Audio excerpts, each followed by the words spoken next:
사순절 5번째 주일 아침입니다. 우리 이 시간 함께 찬양하며 예배 자리로 나아가겠습니다.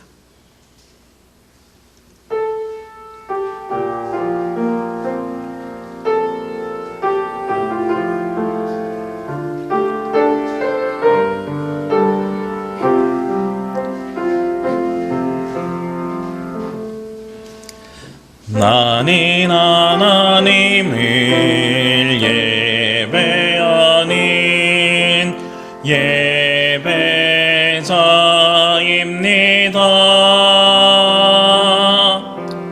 내가 서 있는 곳 어디서나 하나님을 예배합니다.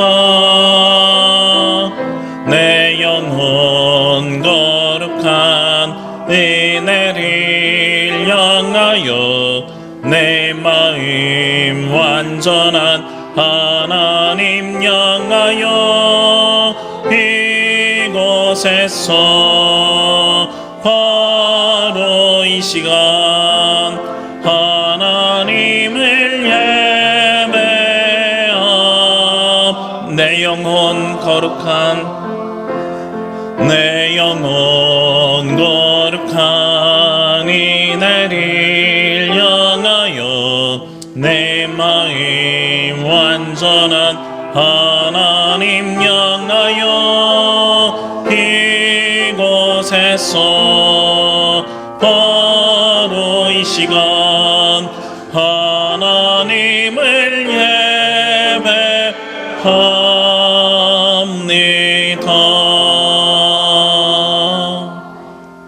기도드리겠습니다.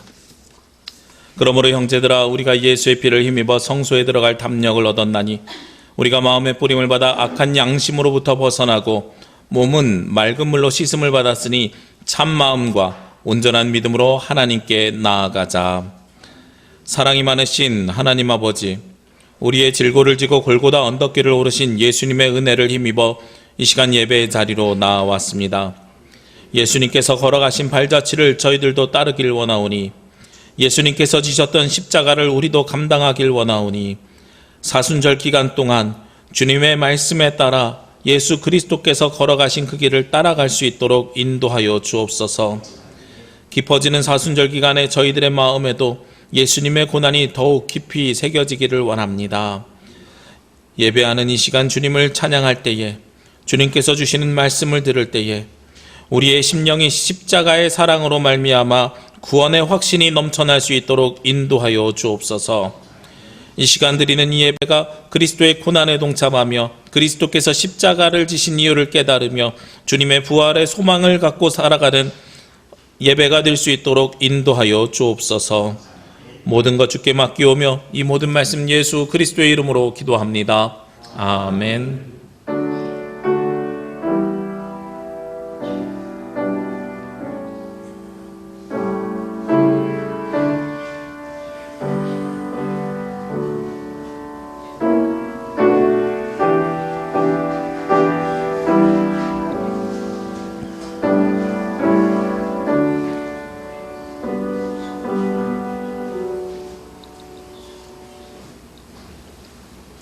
교독문은 128번 사순절 5번째 교독문입니다. 나의 영혼이 잠잠히 하나님만 바라며 나의 구원이 그에게서 나오는도다.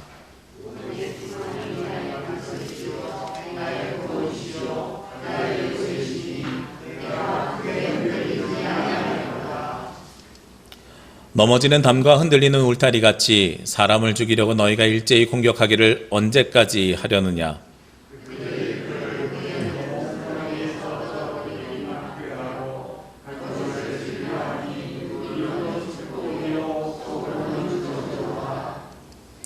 나의 영혼아 잠잠히 하나님만 바라라. 물은 나의 소망이 그로부터 나오는도다.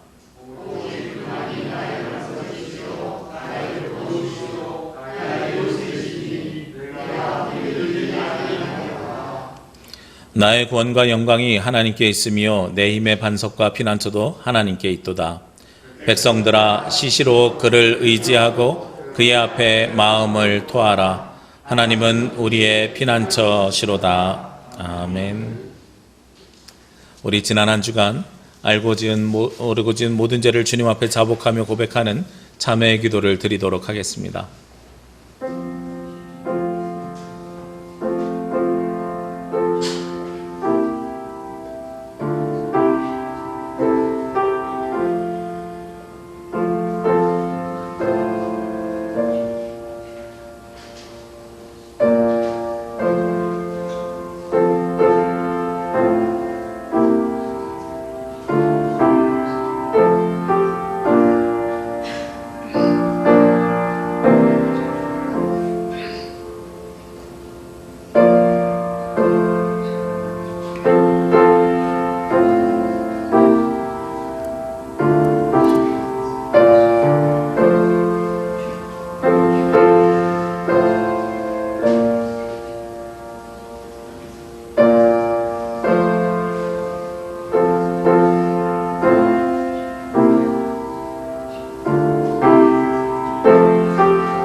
인류의 죄악을 속하시려고 십자가를 지신 예수님, 주님께서 달리셨던 십자가 그늘 밑에 나와 저희들이 눈물을 흘리며 통회합니다.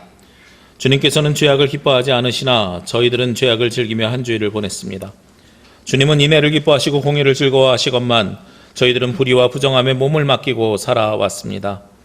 무엇보다도 저희들은 부활의 영광에 참여하기를 소망하지만 십자가의 무게는 외면하였습니다. 하나님의 나라를, 영원한 생명을 간절히 바라지만 주님의 나라를 위한 헌신은 없었습니다. 주여, 우리들의 이기적인 생각과 잘못된 선택들을 용서하여 주옵소서. 예수님처럼 저희들도 고난을 마다하지 않으며 생명의 길을 선택할 수 있도록 도와주시옵소서. 내가 내 허물을 빽빽한 구름같이 내 죄를 안개같이 없이 하였으니 너는 내게로 돌아오라. 내가 너를 구속하였음이니라. 나는 이 말씀에 의지하여 이 시간 우리가 구한 모든 죄가 예수 그리스도의 십자가의 보혈로 씻음받았음을 선언합니다. 아멘. 우리의 기도를 들으소서. 키리에 키리에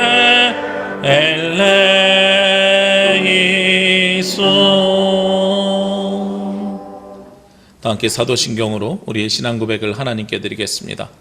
나는 전능하신 아버지 하나님 전지의 창조주를 믿습니다. 나는 그의 유일하신 아들 우리 주 예수 그리스도를 믿습니다. 그는 성령으로 잉태되어 동정녀 마리아에게서 나시고 본디오 빌라도에게 고난을 받아 십자가에 못 박혀 죽으시고 장사된 지 사흘 만에 죽은 자 가운데서 다시 살아나셨으며 하늘에 오르시어 전능하신 아버지 하나님 우편에 앉아 계시다가 거기로부터 살아있는 자와 죽은 자를 심판하러 오십니다. 나는 성령을 믿으며 거룩한 공교회와 성도의 교제와 죄를 용서받는 것과 몸의 부활과 영생을 믿습니다. 아멘. 찬송 200장 찬송 드립니다.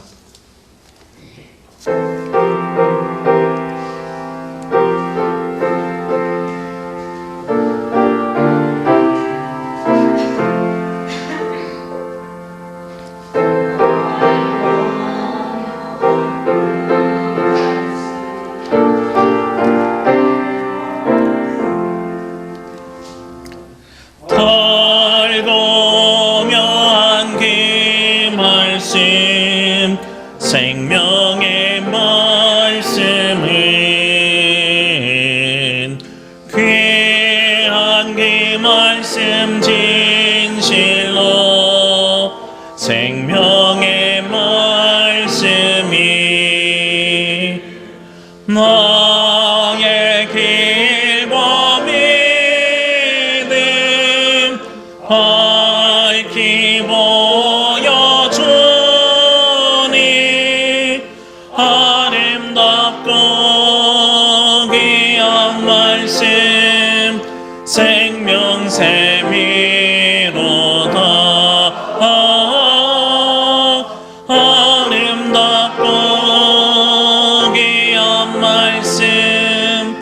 생명샘이로다.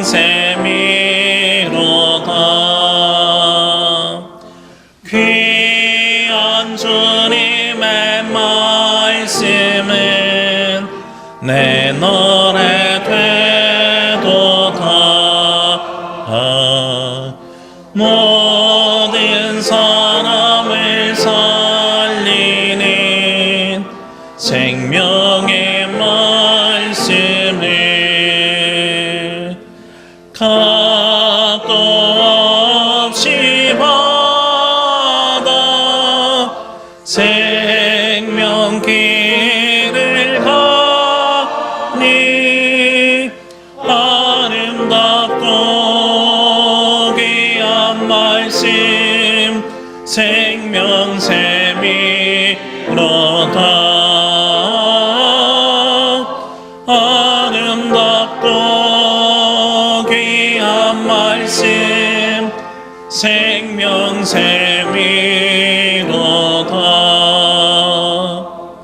널리 울리어 퍼지는 생명의 말씀을 마음의 용서와 평안을 골고루 주나니 다만 예수 말씀 듣고 보길 바네. 아름답고 귀한 말씀 생명샘이로다.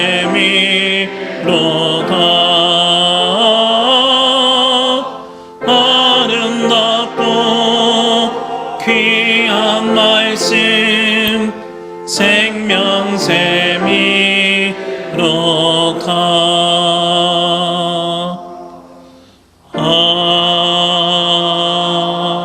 아멘. 이 시간 예배를 위해서 김만희 장로님 기도 인도해 주시겠습니다. 영광과 존귀와 찬양을 세세히 받으실 하나님 아버지, 지난 일주일 동안도 저희들 세상에 살면서 하나님의 말씀에 순종하고 주님의 영광을 드러내며 살아야 하는데 그러지 못하고 하나님을 멀리하고 살았지 않았나 생각을 합니다. 주님, 저희들은 입술로는 주여 주여 하면서 진정 하나님의 말씀에 순종하여 살지 못하고 하나님의 영광을 가리우는 일을 할 때가 많사오니 주여 용서하여 주시고 진정으로 하나님의 말씀에 순종하여 살 수 있도록 주님 함께하여 주시옵소서.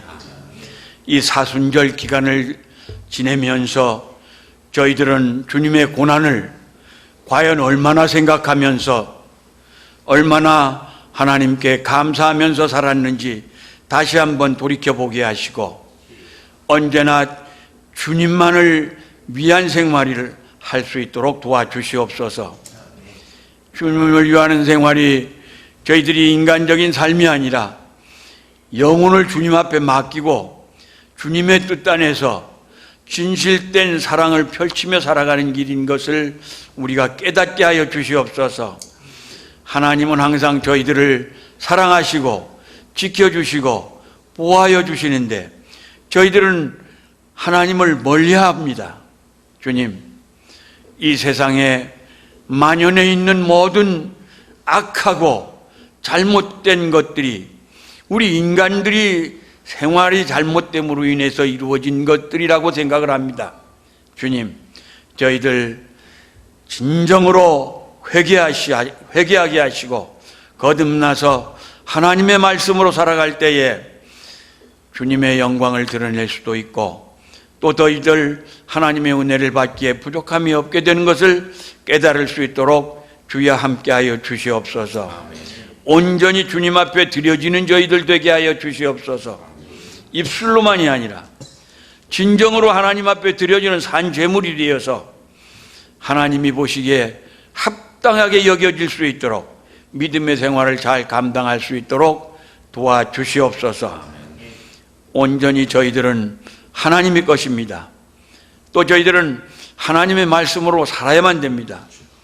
믿음을 버리면 파산한 배와 같다고 하는 것을 알면서도 믿음이 없는 생활을 할 때가 많은데, 주님 함께하여 주셔서 꼭 붙들어 주시고 좁은 길을 향하여 달려갈 길을 다 달려갔을 때 주님께서 주시는 축복이 있음을 깨달으며 살아갈 수 있도록 도와주시옵소서.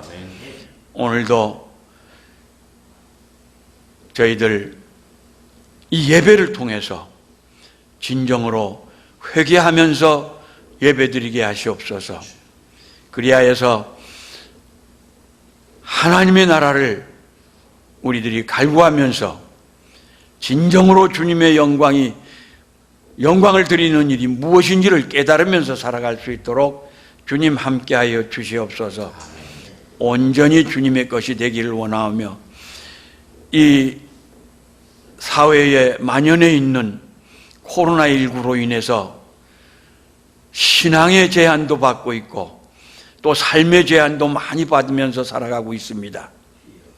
이러한 것들이 다 저희들이 잘못으로 인해 비롯된 것이라는 것을 깨닫게 하시고, 진정으로 하나님을 잘 믿음으로써 이러한 것들이 해결되어진다는 사실을 깨달을 수 있게 하여 주시옵소서. 하나님의 말씀을 잘 섬기지 못함으로 인해서 비롯된 것이라는 것을 다시 한번 생각하면서 하나님께 회개하고 진정으로 주님께 돌아가는 생활을 하게 하여 주시옵소서. 언제나 주님의 말씀 안에서 돌이켜 생활하는 저희들이 될 수 있도록 도와주시옵소서. 이 만연해 있는 사회 현상을 주님께서 함께하여 주시고 저희들에게 지혜와 용기를 허락하여 주셔서 잘 물리쳐서 할 수 있는 그러한 일들이 이루어질 수 있도록 주님께서 함께하여 주시고, 특히 몸된 교회에는 연로하신 분들이 많습니다. 연로하신 분들에게 건강도 허락하여 주시고 믿음의 생활을 잘 해나갈 수 있도록 주님께서 함께하여 주셔서 주님이 부르시는 날까지 하나님께 영광 돌리다 갈 수 있도록 도와주시옵소서. 오늘 이 예배를 통해서 주님 함께하여 주시고 목사님께도 함께하여 주시고 신혼을 강건하게 붙들어 주셔서 그 입에서 나오는 말씀을 통해서 저희들의 마음을 쪼갤 수 있게 하시고 악한 것들을 물리치고 하나님의 말씀으로 새로워지는 시간이 될 수 있도록 주님 함께하여 주시옵소서. 모든 것을 주님께 맡기옵고 주님의 뜻 안에서 살아가기를 원하오며 예수 그리스도의 이름으로 간절히 기도드리옵나이다. 아멘.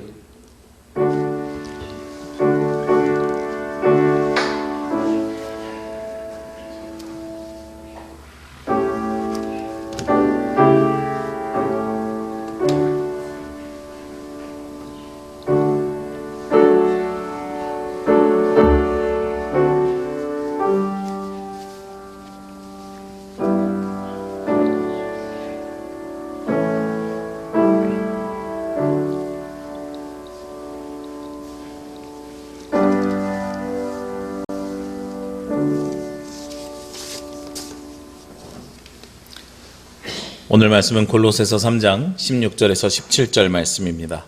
신약성경 골로새서 3장 16절에서 17절 말씀 봉독하겠습니다. 그리스도의 말씀이 너희 속에 풍성히 거하여 모든 지혜로 피차 가르치며 권면하고 시와 찬송과 신령한 노래를 부르며 감사하는 마음으로 하나님을 찬양하고 또 무엇을 하든지 말에나 일에나 다 주 예수의 이름으로 하고 그를 힘입어 하나님 아버지께 감사하라. 아멘.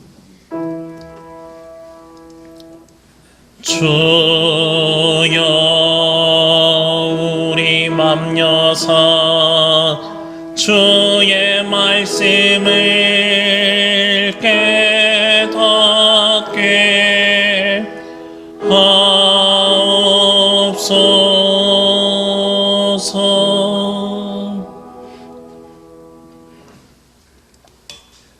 오늘도 이 시간 주님 앞에 나와 예배하고 각 가정에서 하나님 앞에 예배하는 모든 분들을 주의 이름으로 환영하며 축복합니다.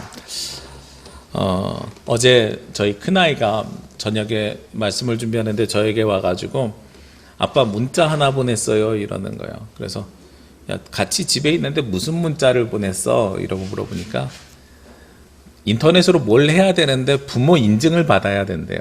그래서 그 인증 문자를 보냈다는 거예요. 전 또 저에게 뭐 아빠 뭐 어째요 저째요 이런 이야기를 하는 줄 알았더니 인증 문자를 보낸 거예요. 그래서 인증번호를 가르쳐주고 등록을 하면서 아이가 다시 한번 반문합니다.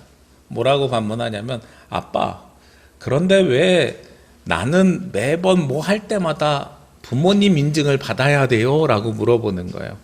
그래서 제가 대답을 해주기를 만 14세 이하는 아직 스스로 판단하기가 어려워서 거기에 대해서 부모 동의를 얻는 절차가 더 필요한 거야. 그랬더니 나는 괜찮은 것 같은데 또 이렇게 이야기를 해요. 그래서 제가 한마디로 이제 정리를 했어요. 어떻게 했냐면 그런데 아들아 너 기억 안 나니? 네가 3살 때 4살 때 아빠 핸드폰 가지고 놀다가 게임 가지고 놀다가 28만 원 게임머니 결제했어. 그래서 돈이 많이 나갔던 적이 있단다. 그랬더니 아 그런 거구나. 그때 이해를 하는 거죠. 이런 것들을 구별하지 못할 때에 우리도 모르게 결제하거나 이런 일들이 생기니까 부모 인증을 받는 겁니다. 그러면서 이제 제가 드는 생각이 있었어요. 만 14세 이하 너희들은 미성년자고 미성년의 신분을 가지고 있어. 그걸 넘어서면 어른이 되면 어른의 신분이 되는 거고 그 신분이 다르니까 우리에게 무엇이 다르냐면 기준이 다르게 되는 거예요. 우리 주보 보시면 알겠지만 지난 9일 날 우리 강전민 청년이 입대를 했습니다. 학교 선생님 하다가 늦은 나이에 입대를 해서 예전에 제 생각이 났어요. 저도 28에 입대를 했고 우리 장로님에게 여쭤보니까 똑같이 운전병으로 입대를 했다 그래서 옛날 생각나는 거예요. 그런데 입대를 하면 제일 먼저 훈련소에 가서 무엇부터 시키냐면 속옷까지 갈아입히거든요.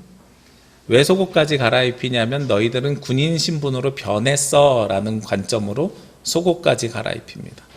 근데 속옷까지 갈아입고 훈련소 5주 6주 동안 삶의 패턴을 완전히 변화시킵니다.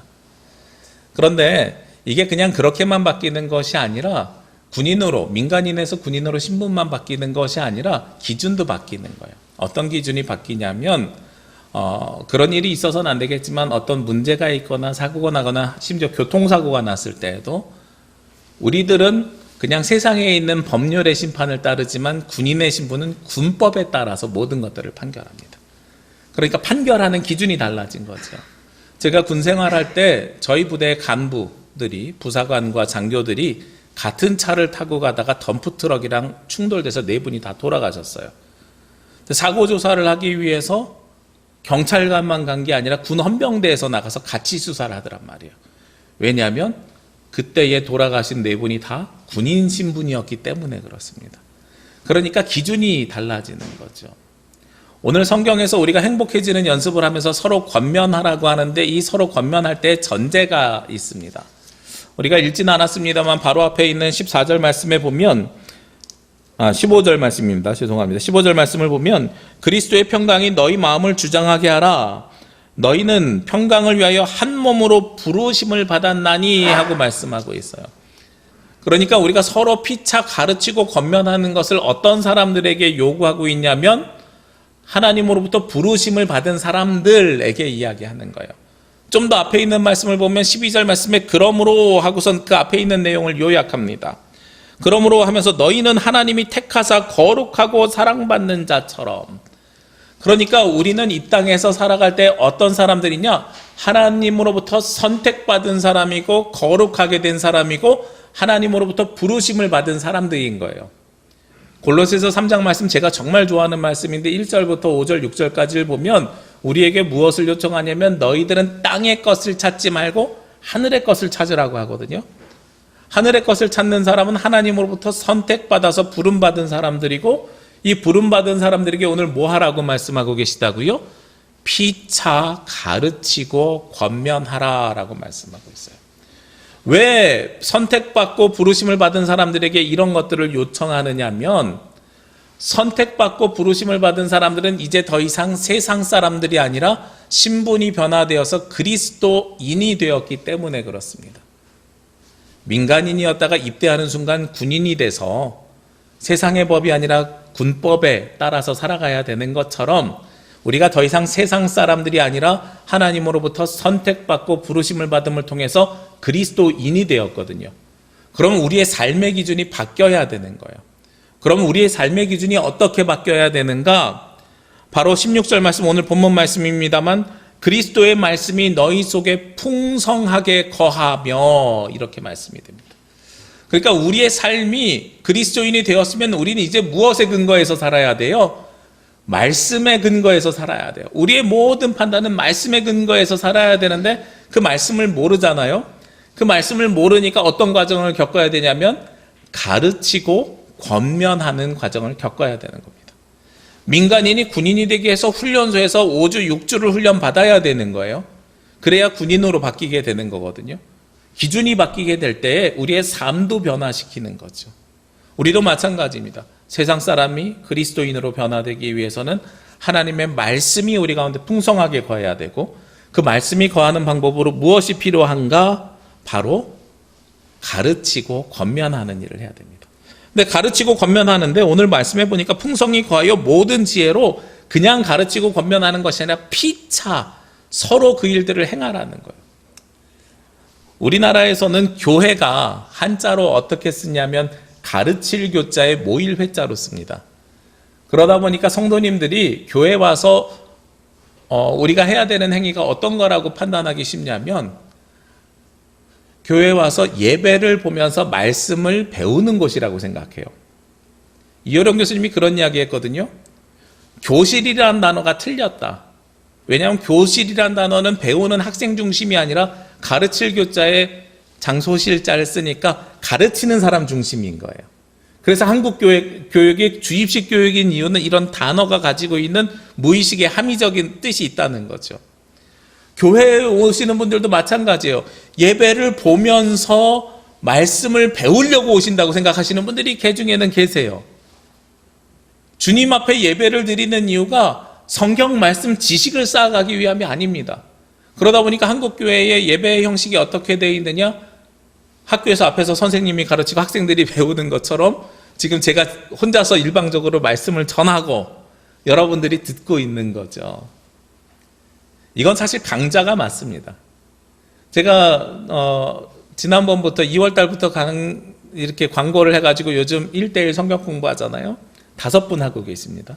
너무 감사한데 5분이랑 함께 말씀을 1:1로 나누는데 1:1로 나누니까요, 제가 일방적으로 가르치는 것이 아니라 어떻게 되냐면 서로 가르치는 효과가 생겼어요. 같은 책을 가지고선 5분이랑 말씀을 나누는데 제가 받는 은혜가 달라요. 왜냐하면 1:1로 성경 공부를 한다는 것은 제가 일방적으로 성경의 지식을 가르치는 것이 아니라 그 말씀의 내용을 내 삶에서 어떻게 살아냈는지를 서로 이야기하고 나누는 거거든요. 제가 지난주에도 말씀드렸지만 1:1 성경 공부를 하는 가장 커다란 이유가 성경적 지식을 늘리려고 하는 것이 아니라 우리가 어떤 하나님 나라를 꿈꾸고 우리가 어떤 교회 공동체를 꿈꾸는지를 서로 가지고 있는 생각들이 다른데 생각의 간격을 좁혀가는 과정이라고 말씀을 드렸어요. 그러니까 신학적 지식이 제가 좀 더 많고 성경적 지식이 많고 부족하고 이런 것들을 가지고 이야기하는 것이 아니고, 이 말씀을 가지고 우리가 어떤 삶을 살았는지 서로 나눔을 통해서요, 저도 배우고 있어요. 성경적인 것을 제가 조금 더 많이 알아서 가르쳐 줄 수 있을지는 몰라도 저도 배우는 은혜가 굉장히 큰 것이 1:1 성경 공부를 통해서 나타나게 됩니다. 그러니까 우리가 교회 안에서 서로 가르치는 것은 굉장히 중요한 일입니다. 그런데 가르칠 때 기준이 무엇이라고요? 다시 한번 말씀드리지만 그리스도의 말씀이 너희 속에 풍성히 거하여, 그리스도의 말씀을 기준으로 우리가 서로를 가르쳐야 되는 거예요. 그리스도의 말씀이 기준이 되지 않으면 교회가 온전한 공동체를 이뤄가는 것이 아니라 다른 모양으로 가져가게 됩니다. 우리 사람들은요, 누구나 다 자신의 기준으로 자신의 틀의 모든 것을 해석하게 됩니다. 제가 예전에 사역했던 교회에 2000년도 정도 됐는데요. 남신도 회장님을 하셨던 분이 저에게 굉장히 인상이 깊었습니다. 2000년도라고 하면 IMF 시기지요. 굉장히 98년도에 IMF가 온 다음에 어려운 시기를 살아가고 있던 시기입니다. 그런데 그 당시에 교회에서 삼성그룹의 기획조정실을 거쳐서 계열사 사장님이 되신 분이 있어요. 삼성과 가족이 아닌데 그렇게 됐으니까 굉장히 놀라운 분인 거죠. 그래서 야, 저 집사님 참 대단하다 그랬는데 남신도 회장을 하시고 얼마 안 돼서 장로님이 되셨어요. 그런데 문제는 그때부터 생겨요. 본인이 직장 생활해 왔던 그 틀에다가 교회를 맞추기 시작을 하시는 거예요. 2001년도에 교회에 무슨 일이 벌어졌는지 아십니까? 교회의 구조조정이라는 걸 하기 시작하시더라고요. 그리고 감사와 회계 기준을 다 삼성그룹 기준으로 바꾸기 시작하는 거예요.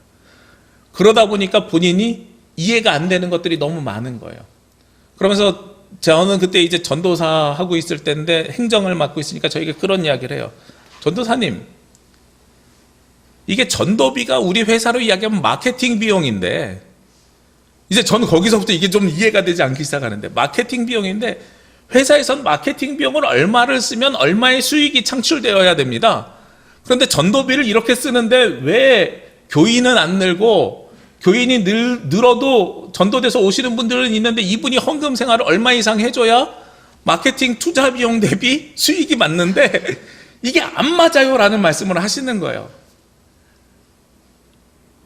근데 깝깝해가지고 제가 어떻게 해야 되는지 모르겠는 거예요. 무슨 이야기입니까? 서로 가르치고 서로 교회에 대한 꿈을 꾸는 건데요. 내가 가지고 있는 틀거리가 다르니까. 교회 안에서 무엇을 근거로 서로 가르치고 이야기를 해야 되냐면, 말씀이 풍성하게 거하다고 하는 이야기는 오직 성경을 기준으로 우리가 이야기를 해야 되거든요. 근데 성경이 기준이 아니라 내가 해왔던 내 삶의 모습이 기준이 되는 거지. 내가 어떤 삶을 살아왔는지에 따라서 그 기준은 모두가 다 달라집니다. 그러면 그곳은 더 이상 교회가 아닌 거예요. 교회는 말씀을 가르치고 배우는 것이 아니라 교회는 무엇이라고 말씀드렸어요? 공동체입니다. 하나님께서 우리를 부르실 때 무엇을 위해서 부르셨습니까? 다시 15절 말씀을 보면 그렇게 되어 있습니다. 그리스도의 평강이 너희 마음을 주장하게 하라. 너희는 평강을 위하여 한 몸으로 부르심을 받았다. 우리가 부르심을 받은 것은 한 몸으로 부르심을 받은 거예요. 누구와 한 몸되라고 부르심 받았어요?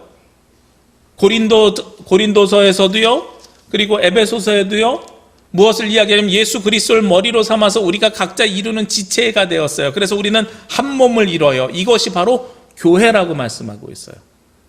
그러니까 교회는 가르치고 배우는 것이 아니라 공동체를 위해서 만들어가는 것이고, 우리 이 공동체가 역동적이면서 하나님 나라를 위해서 훨씬 더 은혜로운 공동체가 되려면 우리의 기준은 내가 지금까지 살아왔던 나의 삶 아니고요, 세상의 기준 아니고요, 내가 다녔던 회사의 기준 아니고요.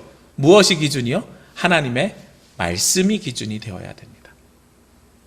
그 말씀을 기준으로 삼기 위해서 피차 서로 가르치라고 이야기하는 거예요. 그런데 오늘 말씀의 제목처럼 가르치는 데 초점이 있는 것이 아니라 가르침 더하기 무엇이 있냐면 권면이 있습니다. 권면은 가르침과 비슷한데 가르침보다 좀 더 강한 의미입니다. 서로 가르치게 되면 부작용이 생겨요. 어떤 부작용이 생기냐면 내가 아는 정도 수준밖에 할 수가 없잖아요. 그러니까 아까 어떤 일이 생겨요?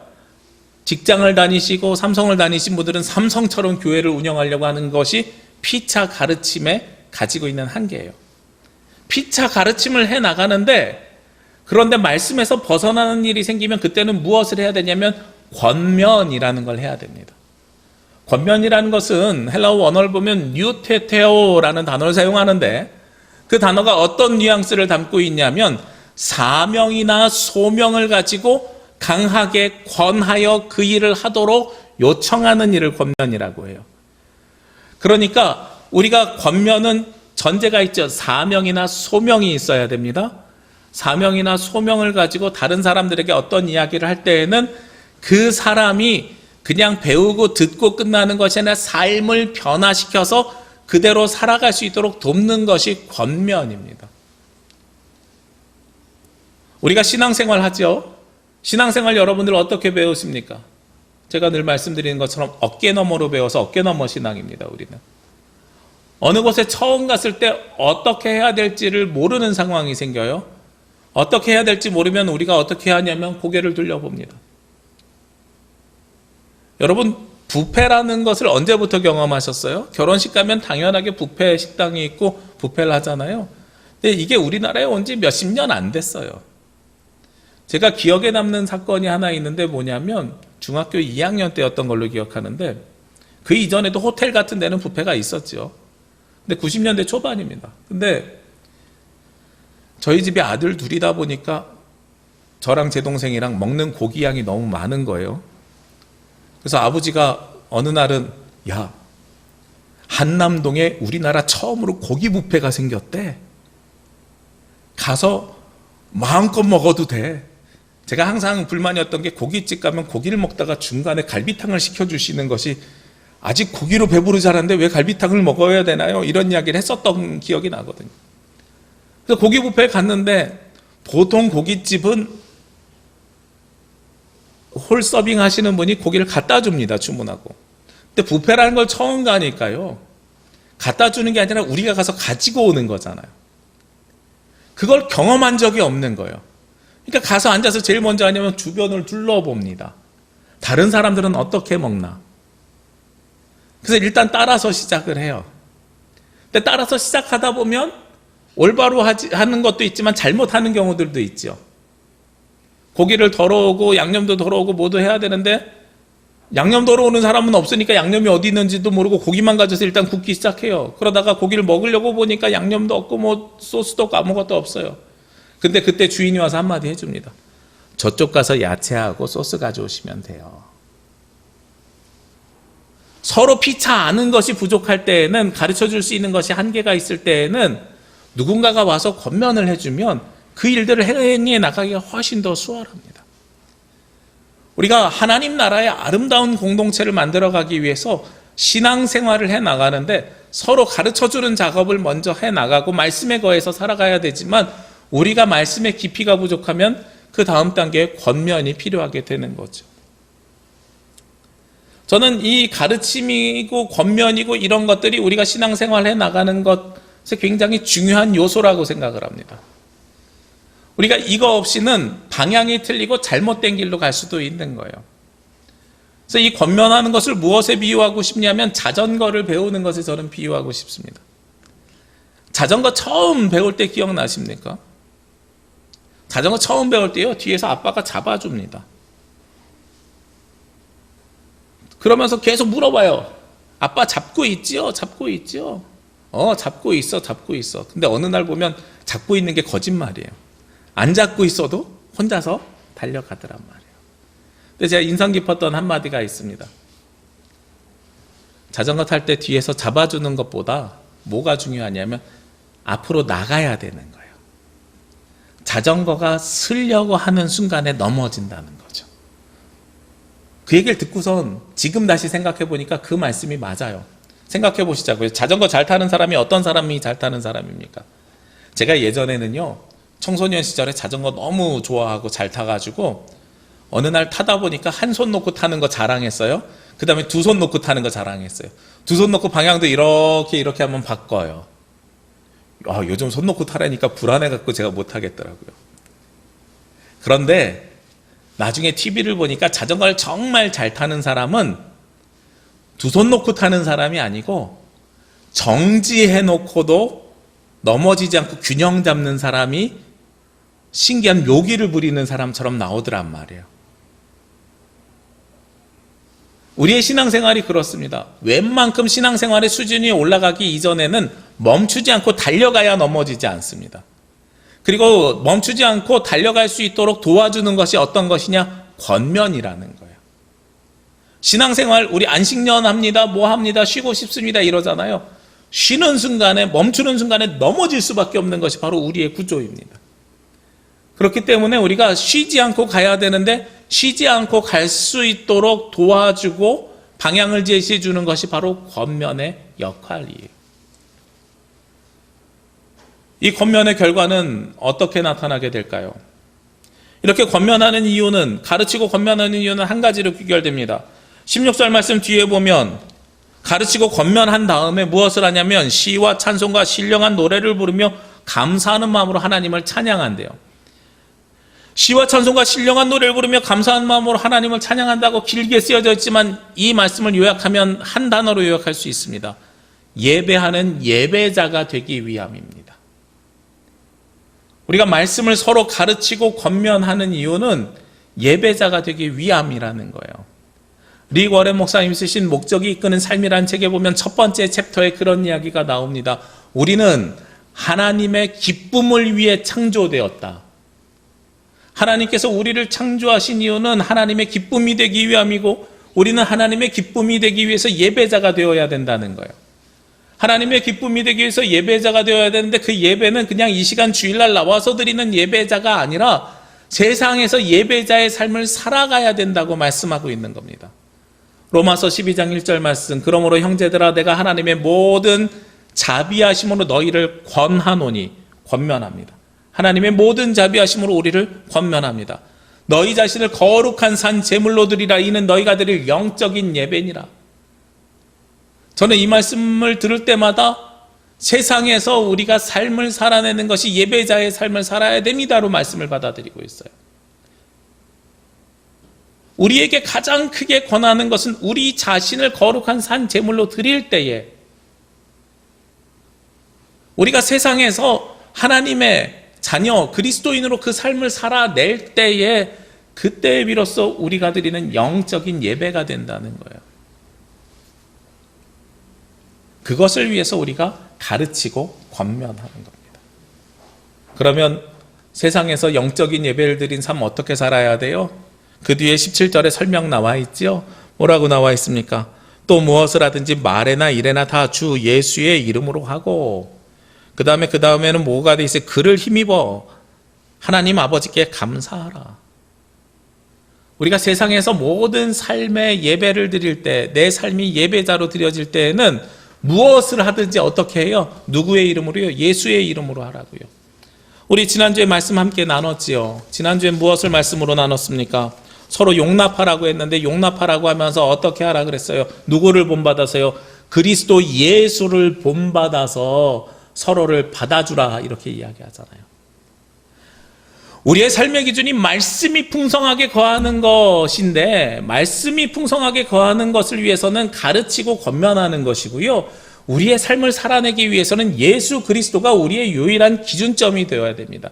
이것이 바로 그리스도인들의 삶입니다. 그것을 위해서 가르치고 권면하는 일입니다.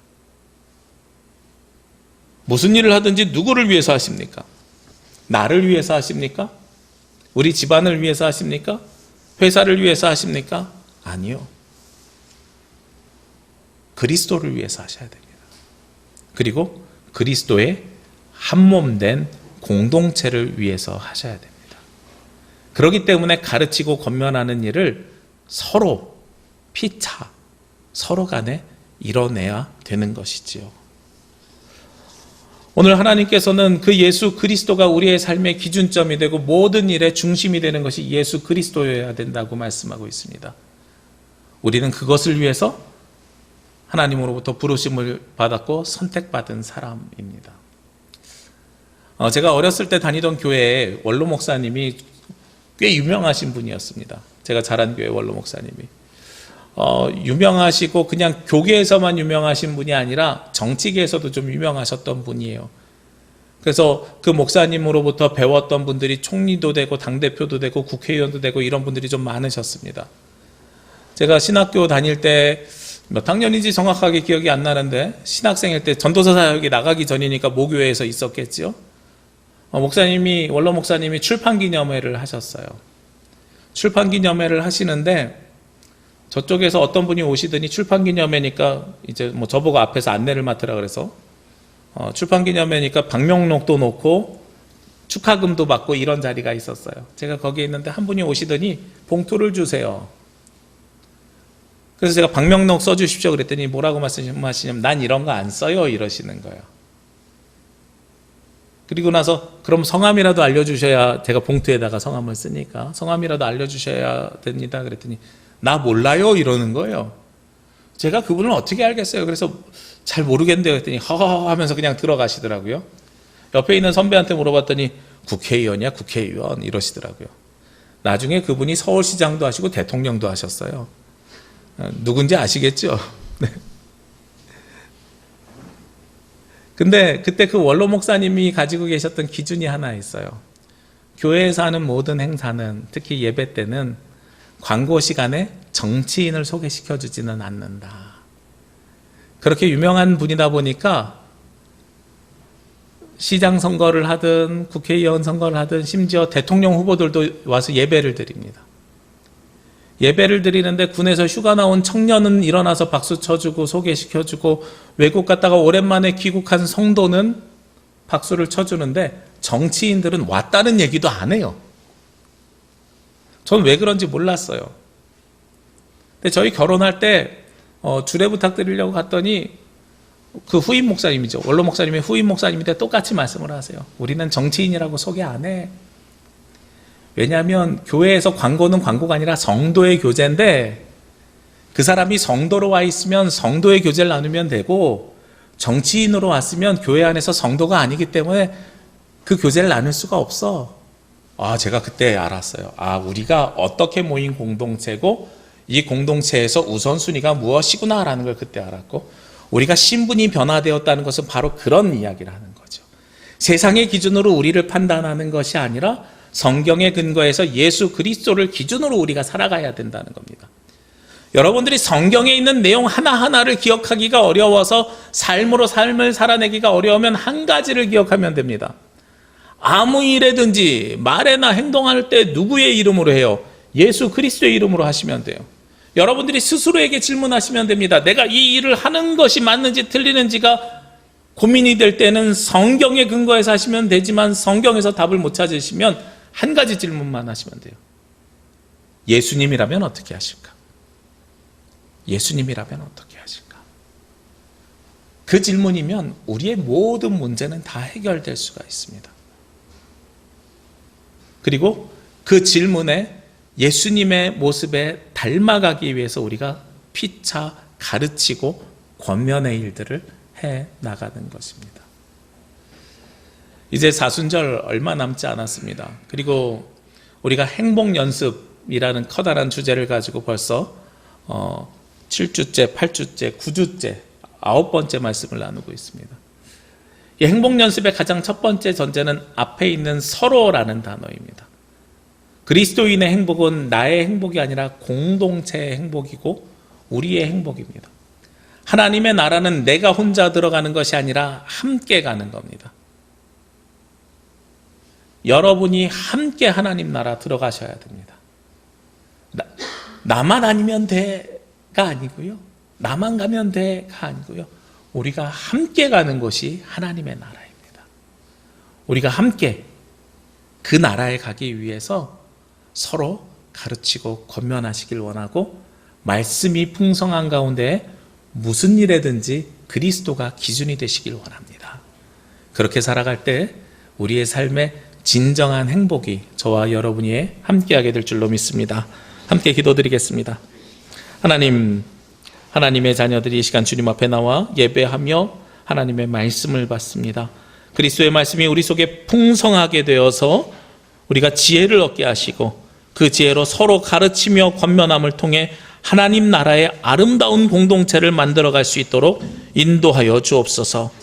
우리 공동체가 서로가 서로를 위해서 수고하고 헌신하고 노력하는 공동체가 되게 하시고, 우리 교회가 그를 힘입어서 주님의 나라를 일구는 통로로 쓰임받게 하여 주옵소서. 우리 모두에게 하나님의 행복이 함께하길 원하오며 이 모든 말씀 예수 그리스도의 이름으로 기도합니다. 아멘. 이 말씀 따라 사는 동안 지치지 않게 하시고, 이 말씀 따라 사는 동안 주님 나라 이루소서.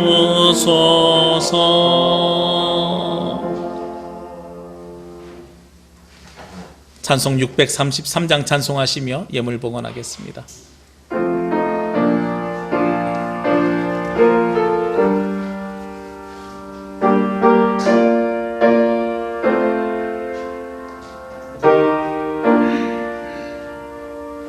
나의 하나님 받으소서.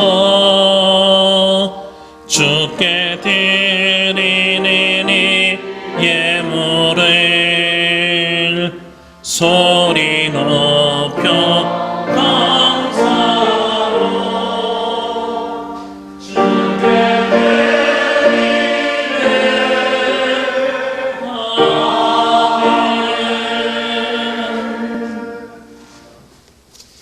기도드리겠습니다. 오늘도 우리에게 말씀을 통해 가르치심을 주시는 하나님, 성경을 통해 공동체가 나아가야 할 방향과 은혜를 알려주시니 감사와 영광을 드립니다. 이 시간 주의 자녀들이 주님께 예배하면서 아름다운 공동체를 만들어감을 통해 이 땅에 주님께서 주시는 행복을 누리며 살 수 있도록 인도하여 주옵소서. 또한 주님의 말씀에 따라 서로가 서로를 위하여 가르치며 권면하며 예수 그리스도를 기준으로 살아가기를 원합니다.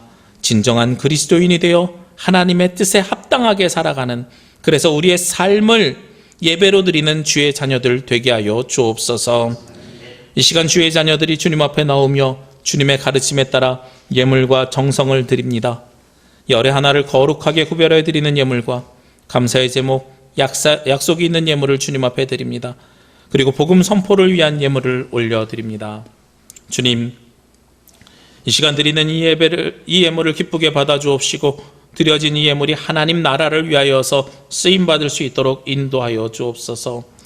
비록 겨자씨만큼 작은 예물이지만 옥토에 뿌려진 씨앗과 같이 이 예물을 통하여 주님의 나라가, 주님의 복음이 30배, 60배, 100배의 열매를 맺기를 원합니다. 주님, 사용하여 주시옵소서. 바치는 손길들 위에도 복의 복을 더하여 주시기를 원합니다.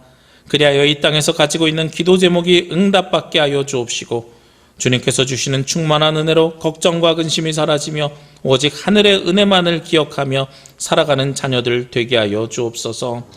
오늘도 주님께서 주시는 은혜를 충만하게 경험하길 원하오며 이 모든 말씀 예수 그리스도의 이름으로 기도합니다. 아멘. 주님의 평화와 위로가 창조된 세상 곳곳에서 예배하는 저와 그리고 모든 가정과 성도들 위해 함께 하시기를 주의 이름으로 기도합니다.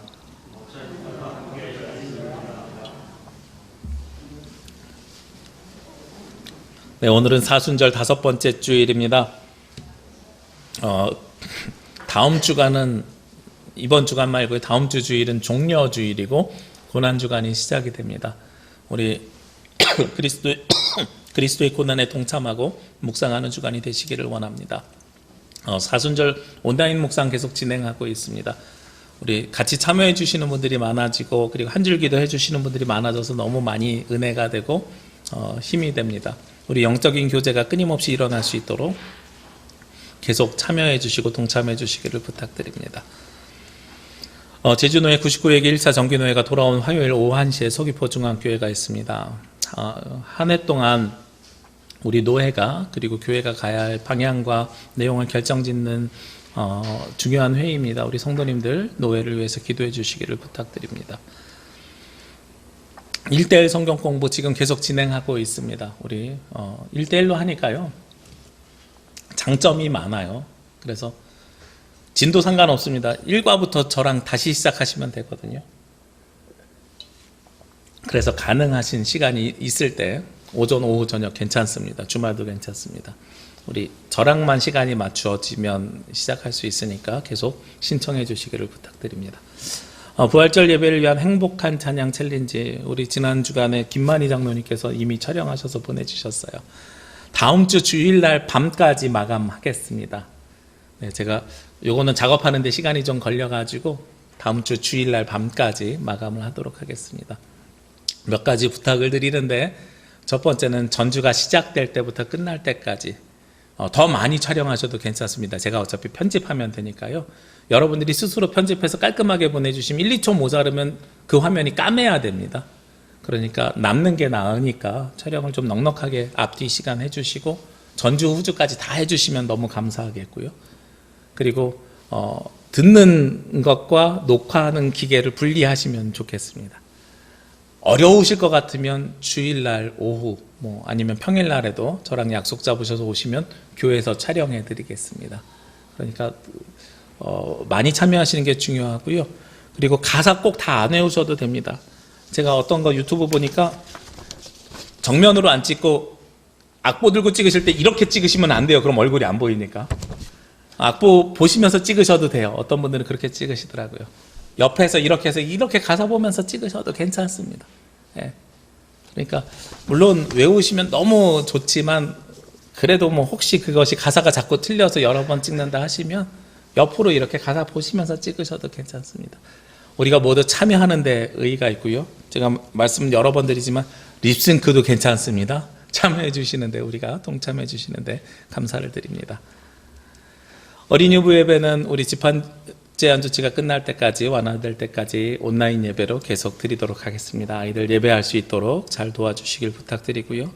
그리고 우리 방역 수칙 잘 지켜주시고 우리 지금 가정에서 예배 드리시는 분들도 교회 오길 원하시면 오셔도 됩니다. 지금 1층은 제가 생각할 때 이 정도 인원보다 많으면 안 되는데 그런데 2층에 저희가 영상시설이 있어서 같이 예배를 드리실 수 있으니까 끝나고 같이 인사하고 교제를 나누시길 원하시는 분들은 예배당으로 오셔서 함께 예배해 주시면 감사하겠습니다. 제가 좀 늦게 알아가지고 광고가 좀 늦었어요. 우리 입대하기 전에 알았으면 더 좋았을 뻔했는데 강전민 선생님이 지난 9일 37사단 괴산에 있는 훈련소로 입대했습니다. 지금 아마 훈련 기간인데 이렇게 건강하게 잘 제대할 수 있도록 기도해 주시길 부탁드리고요. 개인적으로는 되게 좋아하는 사단 훈련소입니다. 제 동생도 일로 입대했고 우리 이재송 목사님이 여기서 신병교육대 그 대대장 당번병을 했어요. 제 동생이 입대했을 때. 그래가지고 훈련병에게 전화하는 기회를 줬던 저에게는 아주 인상 깊었던 곳으로 우리 강 선생님 가셔서 너무 감사합니다. 건강하게 잘 제대할 수 있도록 기도해 주시기를 부탁드립니다. 우리 이 시간 함께 찬양 드리겠습니다. 살아낸 만큼 사랑한 만큼 함께 찬양 드립니다.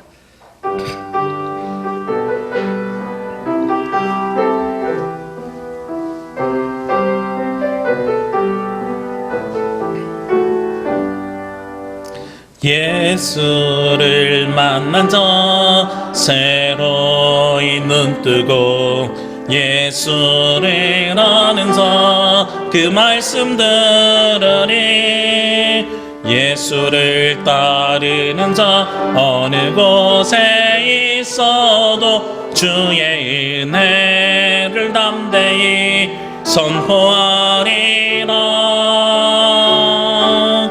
예수를 만난 자 새로이 눈뜨고 예수를 아는 자 그 말씀 들으니 예수를 따르는 자 어느 곳에 있어도 주의 은혜를 담대히 선포하리라.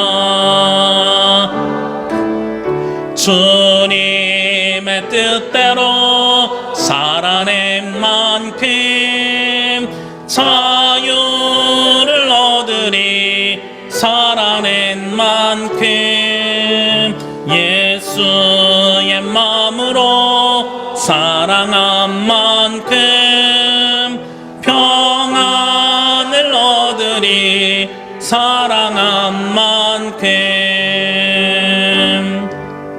주님의 뜻대로 살아낸 만큼 자유를 얻으리. 살아낸 만큼 예수의 마음으로 사랑한 만큼 평안을 얻으리. 사랑한 만큼. 이제는 우리에게 말씀을 통하여 가르침을 주시는 예수 그리스도의 은혜와 성경을 통해 끊임없이 우리에게 말씀하시는 아버지 하나님의 사랑하심과 우리를 하나의 공동체로 세워 행복을 누리게 하시는 성령님의 역사하심이 주신 말씀에 따라 살면서 복된 삶을 누리기를 원하는 제주 남북의 모든 성도들 머리 위에와 이 시간 각자의 자리에서 하나님을 예배하며 찬양하며 경배하는 모든 가정 위에 지금부터 영원까지 함께 하시기를 간절히 축원하옵나이다. 아멘.